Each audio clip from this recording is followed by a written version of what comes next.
Hey guys, it's Katelyn. I have been having just one of those weeks where one little thing after another has been going wrong, and it's all been unexpected, random stuff that I didn't expect to have to deal with this week, and just nothing tragic, just little things. But I've been talking to a lot of other people, and it seems like a lot of other people are having similar weeks as well. So I just wanted to share with you some strategies that I'm using to overcome these disappointments and these frustrations. So first off, like I said, these are all just little random things, and it's sometimes more frustrating when it's stuff that we don't expect to deal with, because we enter into a week with our week set up and what we're going to accomplish ready to go, and then these little things come up and we're like, what the heck is going on? It's just like random things. And I'll give you an example. There's something that I overlooked financially that is a mistake that could have maybe potentially cost me over $1,000. I'm not sure yet. It's gonna hopefully get sorted out. But there's just stuff like that where it's so frustrating. It's nothing tragic. It's nothing, like, I have to keep it in perspective that there's so many worse problems to have in the world. So anyways, the things that are helping me, first off, hi guys, to everyone that's watching. Hi Tina, hi Chris, hi Aaron, hi Cynthia. Good to see you guys.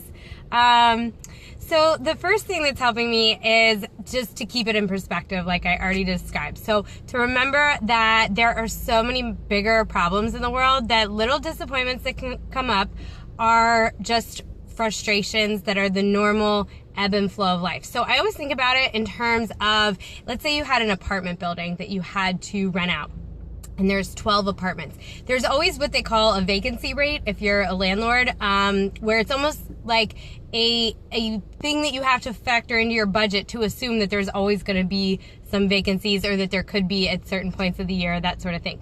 So I always look at disappointments in life as, like, it's super frustrating when things come up you don't expect them to, and you don't expect to have to take time out of your week to deal with it, and the emotional energy to deal with it. But at the same time, that's kind of like the vacancy rate, where it's a part of life to have these ebbs and flows, and these little disappointments come up, and it's stuff that we all have to deal with. I can guarantee that almost everybody watching has had something disappointing in their life come up maybe recently that just throws you off a little bit, and it's important to keep it in perspective that there are much bigger problems to have. And even though I'm hugely frustrated about this little financial thing that's going on, I am very grateful to be in a position where even if it doesn't get sorted out, it's not the make or break of my life. So keeping it in perspective is step one. Step two, I'm actually on my way to our L3 leadership meeting, which is just our small group mastermind session that we have every 2 weeks. And I almost didn't even want to go because I didn't have time to go. I have other stuff that I want to do. Those are the exact weeks where I know I have to go because I need it the most. So having people around you, and a solid group of good people that can not just tell you like you're doing fine, everything's great, but to really give you that reality check, that are going to challenge your perspective. So the people that I go to for advice, I don't go to just anybody for advice. They might not even look the most successful by terms of what we measure success on. But the people that I go for success are the people that are super strong on their faith, have really high character, high integrity, that are very compassionate, and that are very happy with their own life. Those people that live very aligned with their own heart are the people that I want to go to for advice, because they're the ones I want to be where they're at, if that makes sense. So going to this L3 leadership group, I know I'm going to get exactly that tonight. Just kind of that check-in with people that have my back, that are supporting me, and good, solid, supportive people. Like I said, conviction's important to me. People that are going to help me sort this out and give it a new perspective, but also not just tell me like I'm doing fine all the time, but that are going to challenge me and help me grow. The third thing, and this is the final tip I'm going to give, is something that I learned in my first year of coaching as a Beachbody coach. And Beachbody is cool because it gives you a way to evaluate your philosophies and beliefs in something that's not a life or death situation. So what I learned in my first year is that in any kind of new business or sales type job, there's going to be disappointments that come up. There's going to be people that you think are going to want to buy something or that end up not, or coaches that quit and things like that. And I just learned again to roll with those punches, and that is soon as I start noticing a lot of disappointments happening all at once, that means something really good is coming. So I teach my coaches that, I teach my customers that, and I swear to you, it is true. If you keep the faith that, okay, this week there have been a lot of disappointments, I'm getting tested, just life is throwing stuff at me, something really good is coming. You're on the brink of something good, because life is cyclical like that. So no storm lasts forever.